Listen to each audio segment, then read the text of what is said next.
بسم اللہ الرحمن الرحیم۔ یقین اور بھروسہ۔ ایک آدمی بہت اونچی عمارتوں کے درمیان تنی ہوئی رسی پر چل رہا تھا۔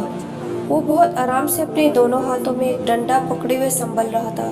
اس کے کاندھے پر اس کا بیٹا بیٹھا تھا۔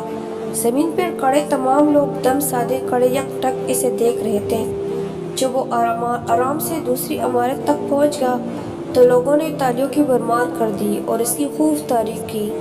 اس نے لوگوں کو مسکرا کر دیکھا اور بولا، کیا آپ لوگوں کو یقین ہے میں واپس اسی رستے پر چلتا ہوا دوسری طرف پہنچ جاؤں گا؟ لوگ چلا کر بولے، ہاں ہاں تم کر سکتے ہو۔ اس نے پھر پوچھا، کیا آپ سب کو بھروسہ ہے؟ لوگوں نے کہا، ہم تم پر شرط لگا سکتے ہیں۔ اس نے کہا، ٹھیک ہے، کیا آپ میں سے کوئی میرے بیٹے کی جگہ میرے کاندھے پر بیٹھے گا؟ میں